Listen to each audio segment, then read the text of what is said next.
do Livro dos Espíritos, tá? Este é um livro básico, é o primeiro livro que Kardec exatamente codificou. Iniciamos a doutrina por este livro, por esta obra, e é uma obra que detém, vamos assim dizer, as perguntas básicas e principais que depois se desdobraram em todos os outros livros, depois se desdobraram nas outras obras que nós estamos estudando. Então, é um livro inicial. Boa noite, Leivia, boa noite, Ana Cristina.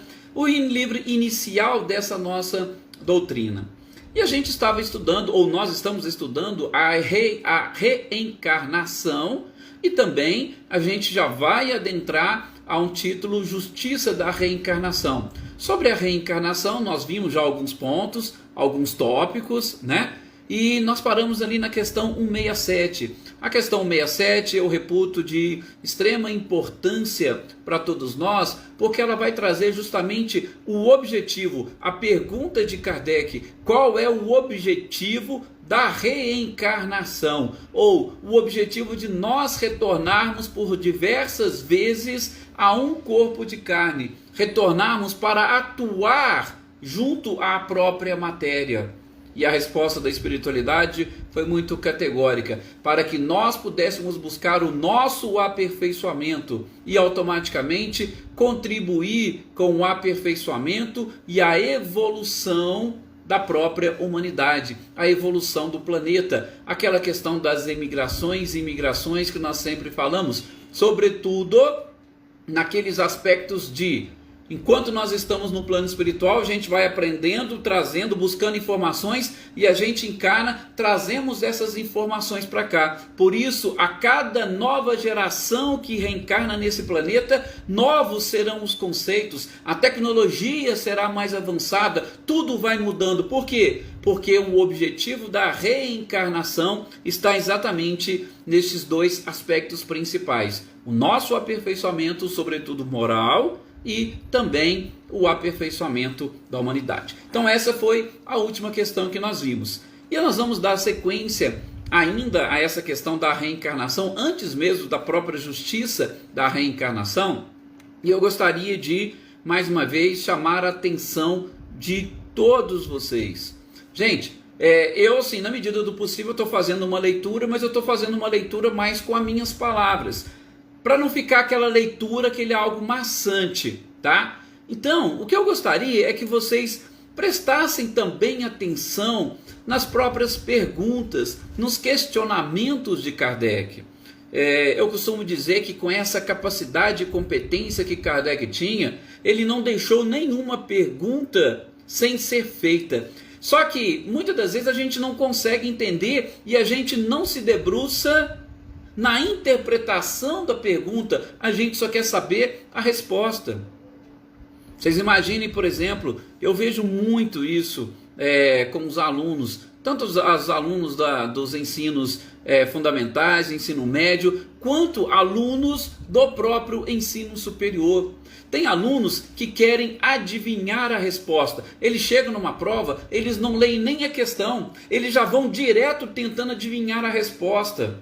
E fica difícil se nós não entendemos a própria pergunta. Então, na medida do possível, vamos tentando entender as perguntas elaboradas por Kardec, e aí vocês vão ver a capacidade deste codificador, que era realmente fantástica. Ok?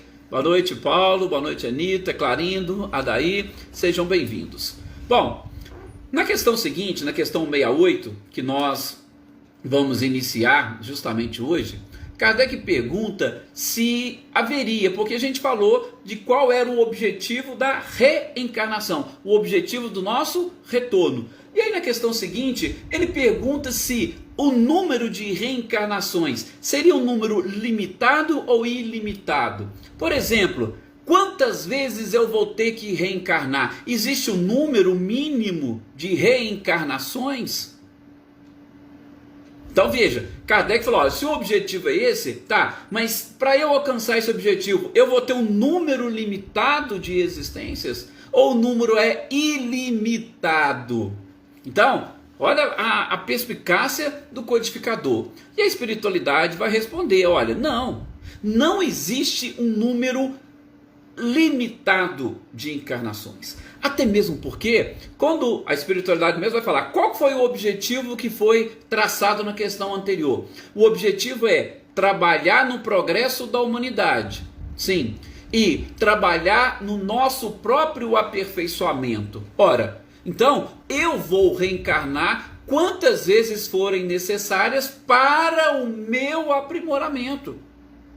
Até que eu não tenha mais débitos a resgatar, até que eu me ache completamente limpo das minhas imperfeições, das minhas impurezas.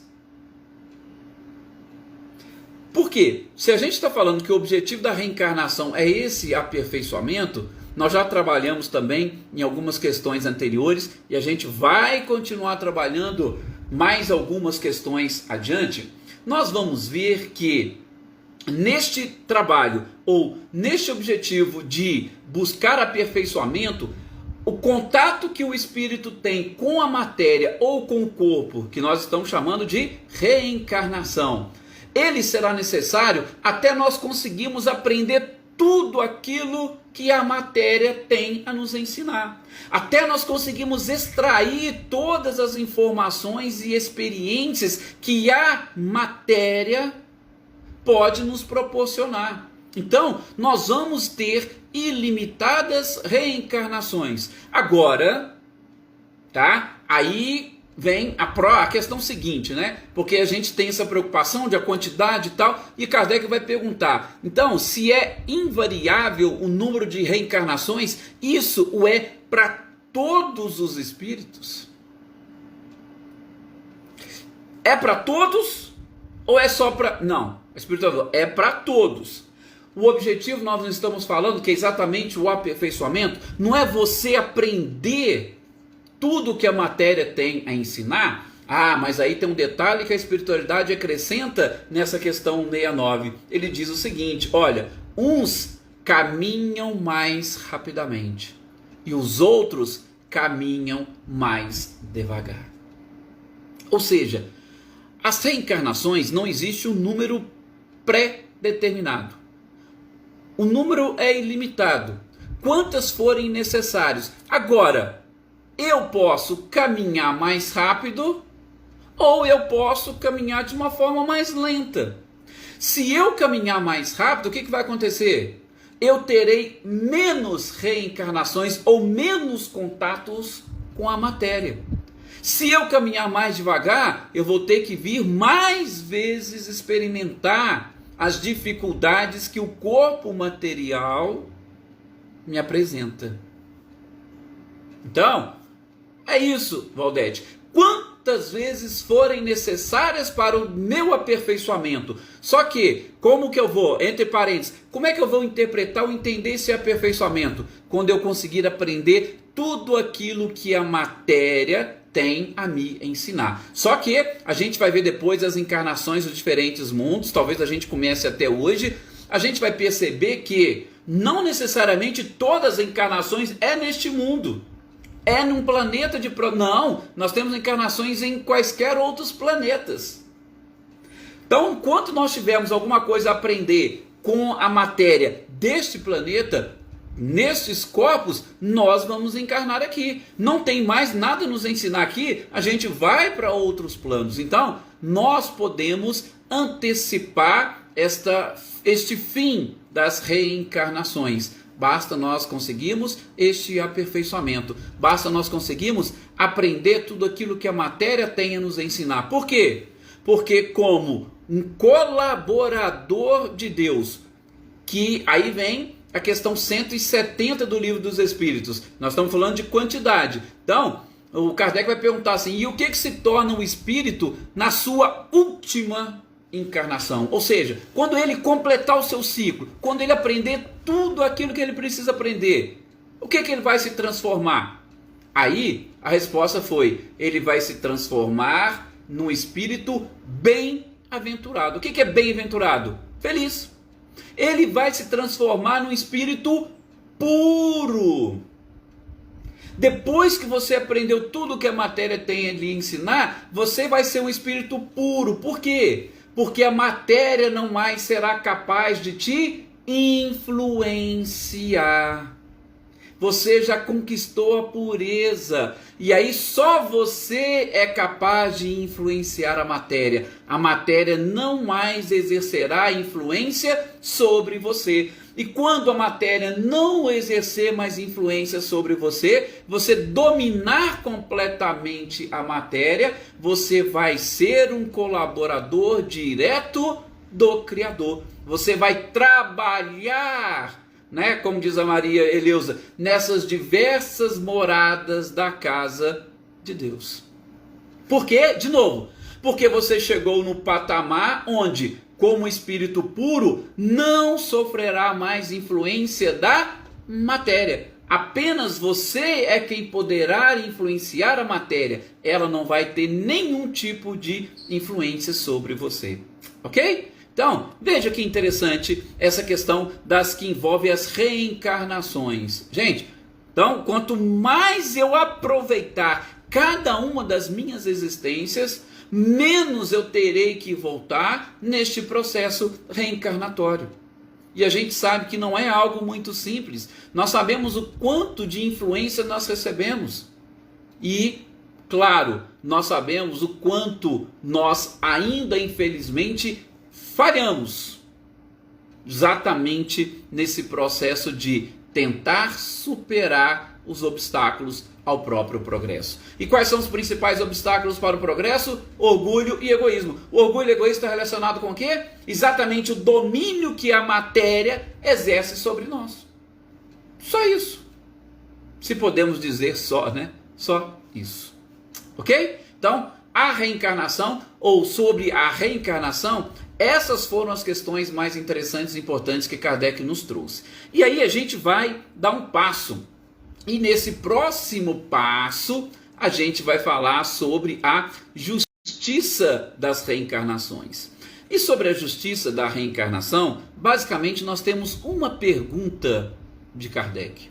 Gente, é uma pergunta, uma única pergunta de Kardec, mas que tem uma resposta um pouco mais longa, e inclusive nesta há comentários que Kardec fez. E esses comentários de Kardec, principalmente, são baseados naquelas diversas comunicações que a espiritualidade lhe enviou.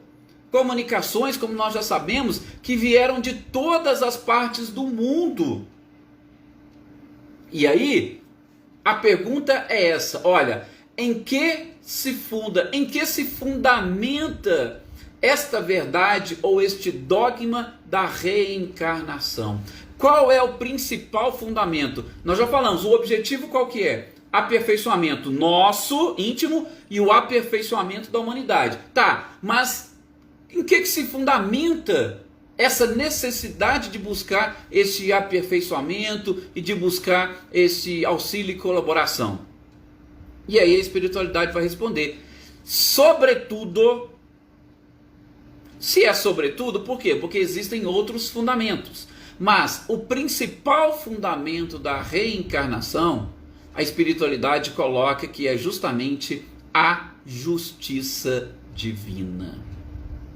O principal fundamento da reencarnação é a justiça divina. Tanto é que o próprio Emmanuel, no livro O Consolador, ele vai dizer, gente, que a reencarnação, ela representa o perdão de Deus por nós.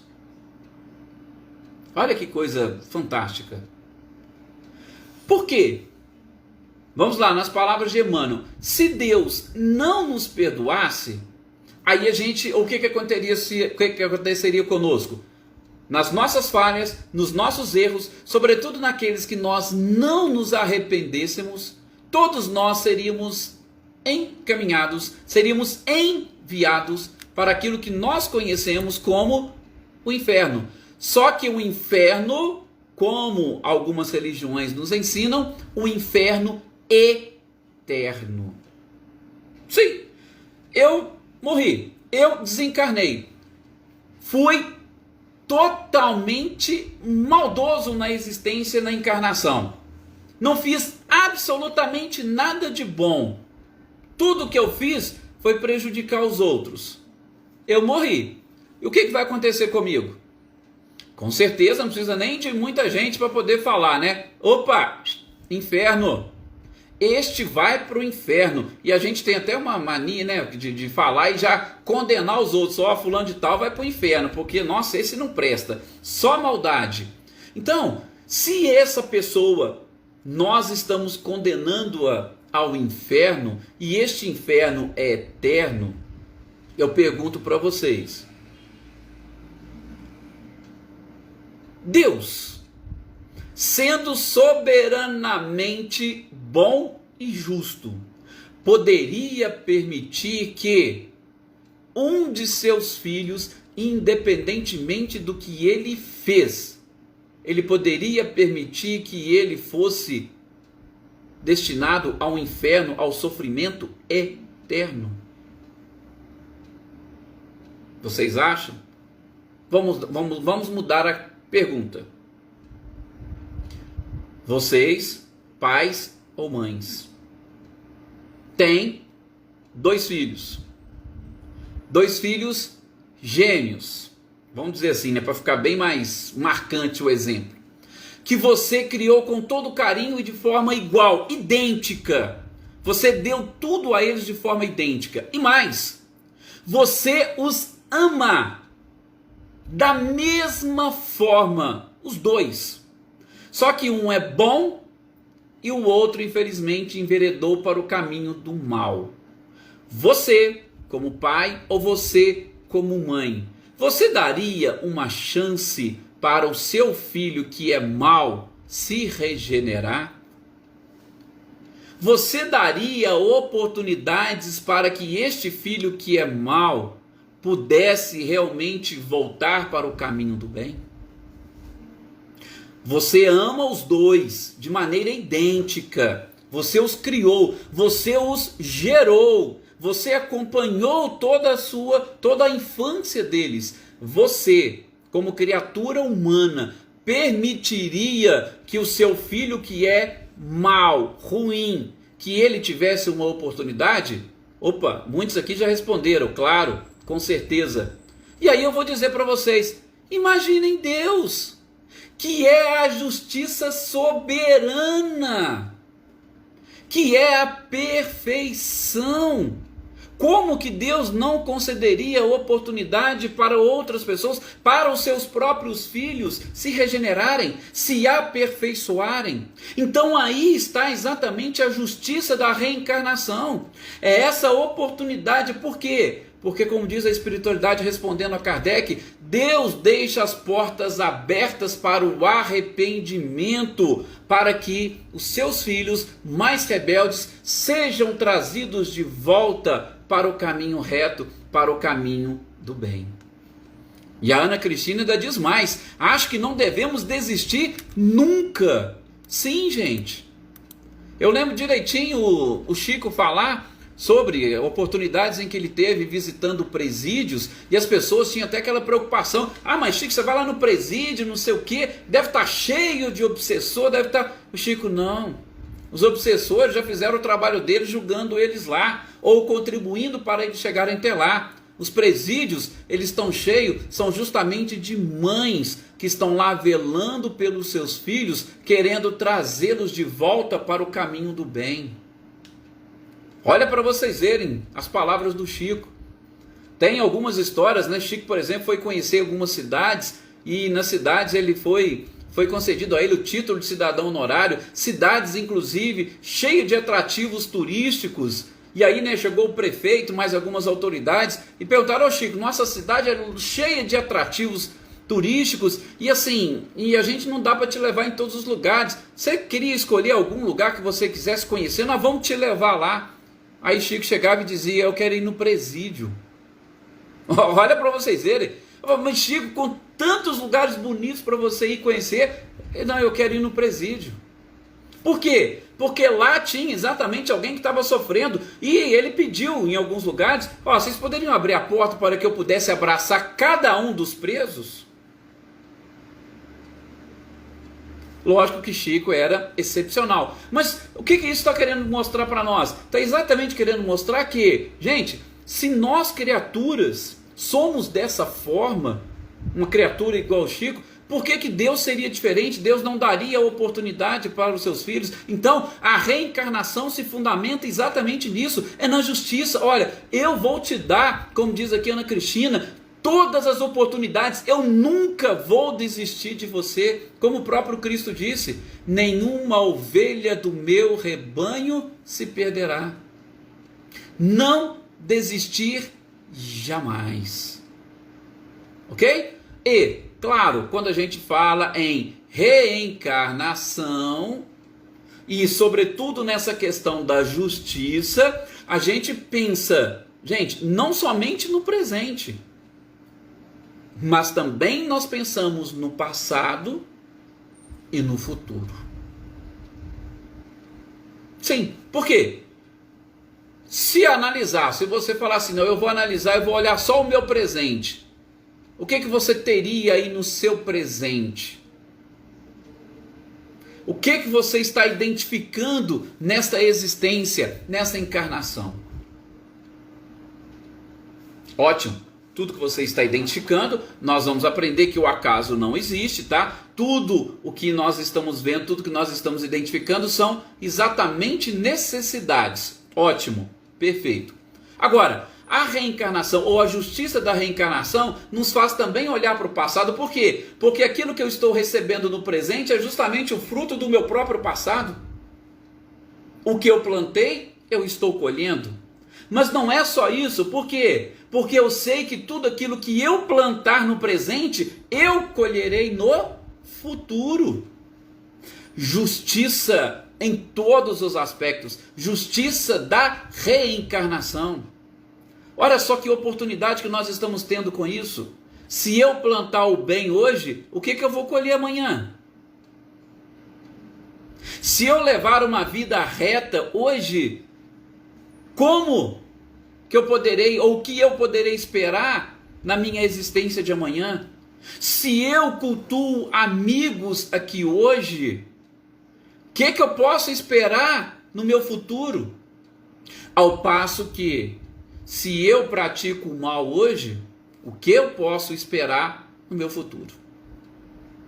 Se eu só faço inimigos, o que eu posso esperar dos meus relacionamentos no futuro? Se eu não valorizo o que eu tenho no presente, como eu vou aprender no futuro? Então, a justiça das reencarnações, as reencarnações, o fundamento está justamente nessa justiça que nós estamos trabalhando, tentando entender. Mas nós não estamos falando de uma justiça humana, não. Até mesmo porque, se me permita, eu vou abrir um parênteses. Muitos de nós falamos em justiça. Nós nos preocupamos com a decisão dos juízes. Nós nos preocupamos com o poder judiciário. Ah, que tal juiz decidiu assim, que tal juiz decidiu do outro jeito, que o Supremo falou isso, que o Supremo... Gente, se me permitam, justiça, pelo menos assim, que a gente estuda e a gente aprende um pouquinho, é algo que está relacionado com um valor, é algo que está relacionado com a moral, é algo que está ligado, inclusive tem alguns estudiosos e filósofos que dizem que justiça é um sentimento, ou seja, é algo íntimo, é uma virtude, justiça é uma virtude. Então às vezes a gente joga, mas a justiça brasileira, não se preocupem muito com essa questão da justiça brasileira. Por quê? Porque a justiça brasileira, infelizmente, ela ainda está um pouco distante da própria justiça divina. Ela está distante por quê? Porque nós já nos acostumamos, e o poder judiciário que nós temos hoje, o nosso Supremo, os nossos juízes, eles não têm essa função de fazer justiça. A função deles é de dizer o direito, ou aplicar a lei. Eles vão pegar o que está lá na lei e vão aplicar. Nem sempre essa forma de aplicação da lei vai ser uma forma justa. Por quê? Porque a justiça está relacionada com virtude, com sentimento, com valores. Tá? Então, só para estabelecer um pouquinho dessa diferença, tem muita gente que chega, né? Acontece alguma coisa com alguém da família e tal, aí chega lá na TV, a gente vê as entrevistas, eu quero que seja feita justiça. Aí quando vocês ouvirem isso, analise essa questão 171 de O Livro dos Espíritos. Por quê? Porque justiça, como nós estamos aprendendo, é a divina e principalmente é um sentimento, é uma virtude que está ligada, está relacionada sobretudo com as reencarnações. Então, a justiça que determinadas pessoas cobram e que nem precisariam se preocupar, automaticamente ela será feita porque as leis divinas são perfeitas. Não cai uma folha de uma árvore sem que Deus queira. E ninguém sairá de lá até pagar o último ceitio. Reencarnação serve exatamente para isso. Então não queiramos nos avorar a injusticeiros. Não, isso vai ter que fazer, esse vai ter que pagar. Não. A lei divina, a lei natural já faz isso automaticamente. Não se preocupe. Agora, o que nós podemos é falar, o judiciário, ele vai dizer, ou ele pode dizer o direito, aquilo que você fez gerou essa consequência e automaticamente você vai ter que arcar com as suas consequências segundo a própria legislação. É isso que o judiciário vai fazer.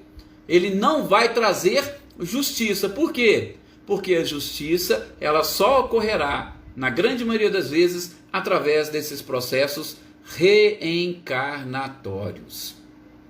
Por exemplo, tirou a vida de alguém, qual vai ser a aplicação da justiça? Na próxima, você devolva a vida a essa pessoa. Pronto. Simples. Não, eu também concordo, viu, Maria Eleusa? Isso que você disse. Por quê? Porque aquele fato que aconteceu, como a gente falou, a gente tem que olhar para o passado, para o presente e para o futuro. Determinados episódios, determinadas coisas que aconteceram, elas já representam a própria justiça. Assim, lógico que tem coisas que a gente deve analisar de uma forma um pouco mais profunda, tá? Então eu não quero dizer aqui até da idoneidade de ninguém, absolutamente, principalmente de médios. Só um exemplo que eu vou citar para vocês, que é coisa não muito distante, é coisa recente, e que não está em livros de romances, né? Porque às vezes a gente pega, lê um livro e fala, mas isso aqui é uma história, um romance. Eu acho que muitos de vocês conheceram o caso daquele menino João Hélio, aquele menino que alguns bandidos estavam exatamente furtando ou roubando o carro da sua mãe, e o menino estava lá atrás, e ela tentou tirar, não conseguiu, e ele acabou ficando preso no cinto de segurança e sendo arrastado por uma longa distância. Gente, teve algumas pessoas, e eu acho que se vocês jogarem na internet, vocês vão ver, há uma carta psicografada do menino João Hélio, onde ele explica o porquê de ter passado por aquela situação. E aí, como a Maria Eleusa colocou, aquele momento foi exatamente feito justiça, tá? Por favor, a gente não vai aprofundar nisso, a gente só está citando como exemplo. Mas não se esqueça daquilo que o próprio Cristo disse: o escândalo virá, mas ai daquele por quem o escândalo vier. Sim, nós não precisamos nos colocar nessa condição de justiceiros. Por quê? Porque se o escândalo vier por um comportamento nosso, nós vamos nos sentir culpados e nós vamos ter que retribuir isso depois. Por exemplo, essas pessoas que estavam ali furtando esse carro, no caso do menino João Hélio, eles automaticamente vão ter depois que, de alguma forma, perante a justiça divina, resgatar aquele ponto. Mas precisava ser justamente daquele jeito para que o menino pudesse resgatar? Não, não precisaria ser utilizado ninguém. Ele poderia, de uma outra forma, em outro tipo de acidente, passar por esse tipo de prova. Então, Jesus disse, o escândalo virá, mas ai daquele por quem o escândalo vier. Então, que nós não sejamos os autores deste escândalo, tá? Que nós nos preocupemos e nos ocupemos com o nosso aperfeiçoamento, gente. Já basta, já é o suficiente. Não nos preocupemos ou nos ocupemos com os outros.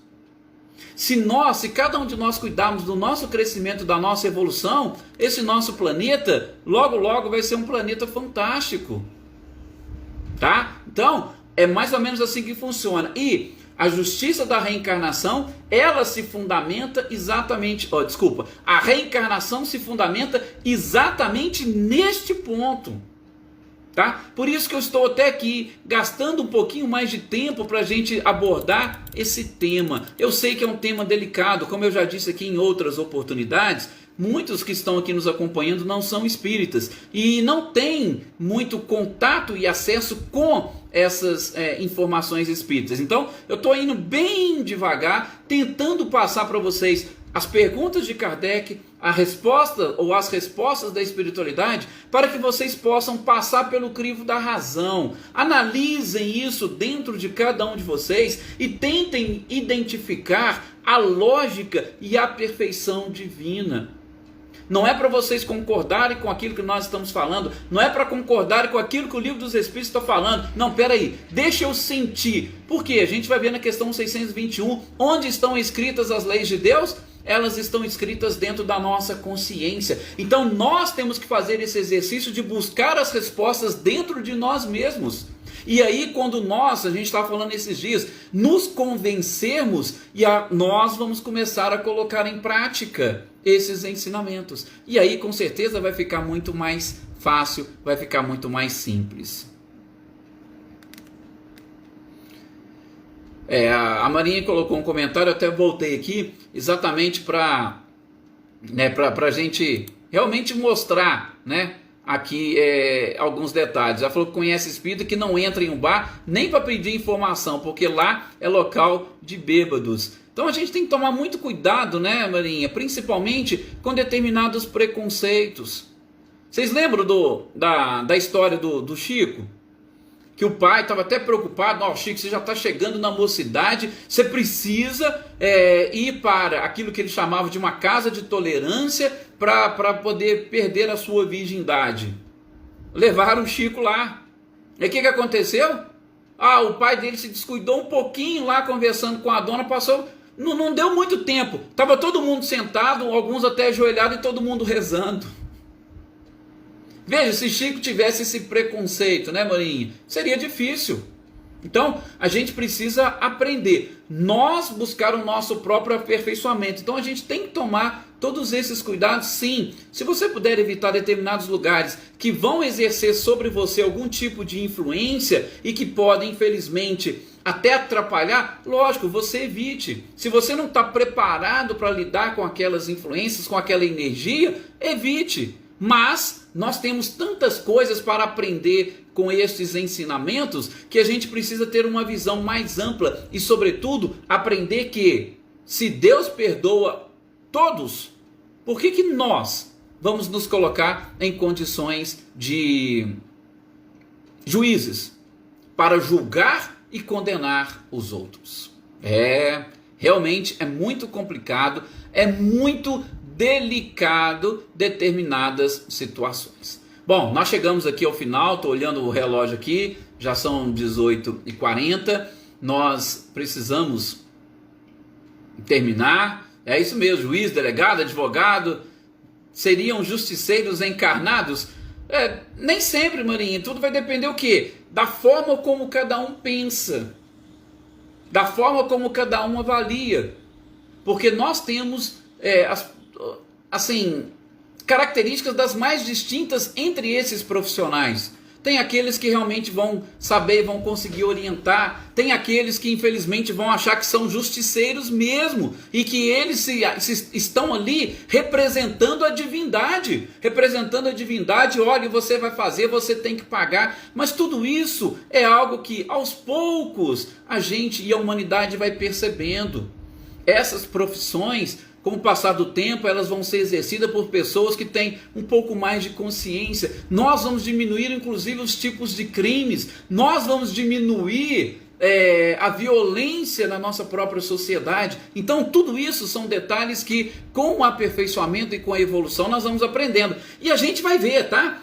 Logo, daqui a pouco, na nossa próxima quinta, que a gente vai falar de encarnação nos diferentes mundos, nós, se melhorarmos e extrairmos tudo que nós precisamos daqui, logo a gente já está em outro mundo. Então nós vamos passar por experiências diferentes. Como a gente falou, nós podemos apressar a nossa evolução. Mas a gente deixa isso para o nosso próximo encontro. Mais uma vez agradeço a todos vocês a paciência, agradeço a todos vocês o carinho, essa participação e desejo a todos uma excelente noite e até o nosso próximo encontro. Muita paz a todos.